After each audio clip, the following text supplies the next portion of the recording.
Hello friends, welcome to the channel. ఈరోజు మీకోసం ఒక ప్రత్యేకమైన రుచికరమైన మరియు హెల్తీ డెజర్ట్ రెసిపీని తీసుకొచ్చాను. అదేనండి యాపిల్ కీర్. ఇది పండగ వేళల్లో ప్రత్యేక సందర్భాల్లో స్నేహితులతో కలిసి పంచుకున్నట్టయితే చాలా బాగుంటుంది. నేనైతే ఈ సందర్భంలో నా స్నేహితుల కోసం ఈ యాపిల్ కీర్ని తయారు చేస్తున్నాను. ఆల్మోస్ట్ 10 మెంబర్స్కి తయారు చేస్తున్నాను ఈ యాపిల్ కీర్ని. మా ఆఫీస్లో ఈరోజు పాట్లక్ అనే కార్యక్రమం ఉందండి. ఈ పాట్లక్ కార్యక్రమంలో ఏంటంటే ప్రతి ఒక్కరు వాళ్ళ ఇంటి నుంచి కానీ లేదంటే డిఫరెంట్ ఐటమ్స్ని తెచ్చుకొని స్నేహితులు అందరూ కలిసి షేర్ చేసుకొని తినడమే ఈ పాట్లక్ మెయిన్ ఉద్దేశం. ఈ కార్యక్రమంలో నేను యాపిల్ కీర్ని తెచ్చాను. అలానే మా ఫ్రెండ్స్ వివిధ రకాల ఐటమ్స్ కూడా తెచ్చారు. లాస్ట్ వరకు చూడండి ఈ యాపిల్ కీర్ ఎలా చేయాలో అండ్ పాట్లక్లో మేము ఎలా సెలబ్రేట్ చేసుకున్నామో ఆ డీటెయిల్స్ అన్నీ మీరు లాస్ట్ వరకు చూసినట్టయితే మీకు కూడా తెలుస్తుంది. ముందుగా ఈ యాపిల్ కీర్ తయారీకి కావాల్సిన పదార్థాలు ఏంటో చూద్దాం.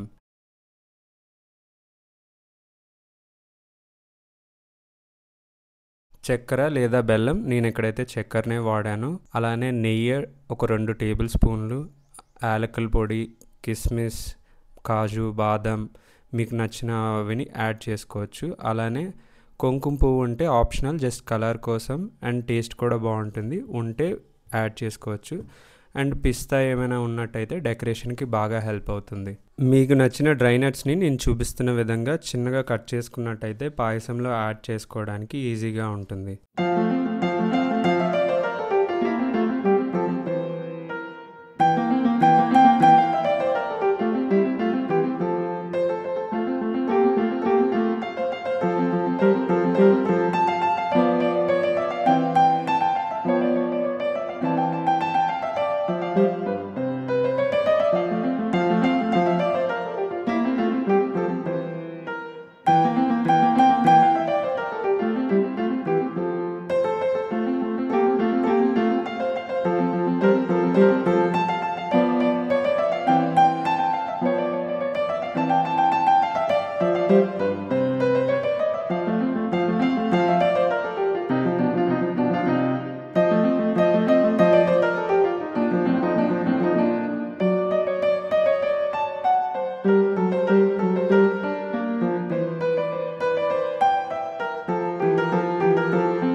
వీడియోలో చూపించిన విధంగా 4 యాపిల్స్ని తురుముకొని పక్కన పెట్టుకోవాలి. అలానే ఒక కడాయిలో 2 టేబుల్ స్పూన్ నెయ్యిని యాడ్ చేసుకొని ముందుగా కట్ చేసి పెట్టుకున్న డ్రై ఫ్రూట్స్ని దోరగా వేపుకొని పక్కన పెట్టుకోవాలి. అదే పాత్రలో మనం ముందుగా తురుముకున్న యాపిల్ తురుమును కూడా యాడ్ చేసుకొని బాగా ఫ్రై చేసుకోవాలి, కలర్ చేంజ్ అయ్యేంత వరకు.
ఈ కీర్ ఇంకా టేస్టీగా రావాలంటే కొంచెం జీడిపప్పుని మిక్సీ చేసుకొని దాన్ని లాస్ట్లో యాడ్ చేసుకున్నట్టయితే కీర్ చాలా టేస్టీగా ఉంటుంది.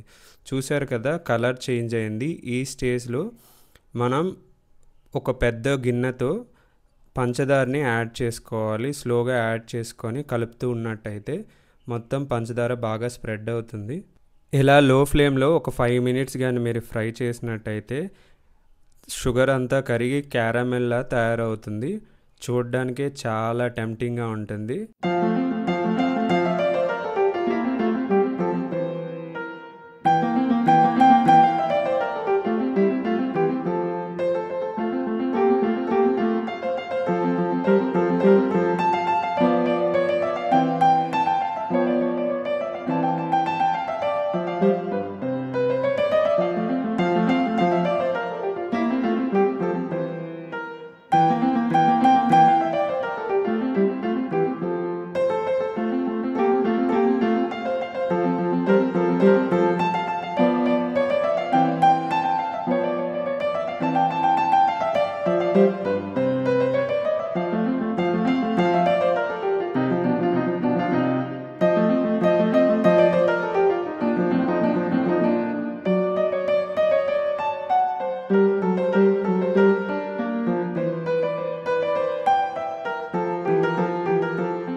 కాచి చల్లార్చుకున్న 1 లీటర్ మిల్క్ని మరొకసారి మరిగించి ఆ మరుగుతున్న పాలలో ఈ యాపిల్ మిశ్రమాన్ని యాడ్ చేసుకుని అట్లీస్ట్ ఒక 10 మినిట్స్ కానీ బాయిల్ చేసుకున్నట్టయితే యాపిల్ కీర్ ఎంతో ఈజీగా తయారైనట్టే.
మీరు వీడియోలో చూసిన విధంగా అంత దగ్గర పడేంత వరకు కలుపుతూనే ఉండాలి. అండ్ నేను ఇక్కడైతే మరికొంచెం ఫ్లేవర్ యాడ్ అవ్వడం కోసం మిల్క్ పౌడర్ని కూడా యాడ్ చేసుకున్నాను. ఇలా యాడ్ చేసుకోవడం వల్ల కొంచెం చిక్కగా అవుతుంది. దాన్ని ఒక ఎయిర్ టైట్ కంటైనర్లో యాడ్ చేసుకొని ఈ పాయసం అంతా అట్లీస్ట్ ఒక 2 అవర్స్ కానీ మీరు ఫ్రిడ్జ్లో పెట్టుకున్నట్టయితే ఎంతో టేస్టీ యాపిల్ కీర్ తయారు. మీరు ఈ రెసిపీని ప్రయత్నించి మీ అభిప్రాయాల్ని కామెంట్లో తెలియజేయండి. అలానే మన ఛానల్ని సబ్స్క్రైబ్ చేసుకోండి. ఈ వీడియోని లైక్ చేసి మీ ఫ్రెండ్స్తో షేర్ చేయడం మర్చిపోవద్దు. ఇప్పటి వరకు చూసినందుకు ధన్యవాదాలు. మళ్ళీ కలుద్దాం నెక్స్ట్ వీడియోలో. మన ఛానల్లో ఇలాంటి హెల్తీ రెసిపీస్ చాలా ఉన్నాయి. మీరు కూడా డెఫినెట్గా వాచ్ చేసి మీరు కూడా వాటిని ట్రై చేయండి.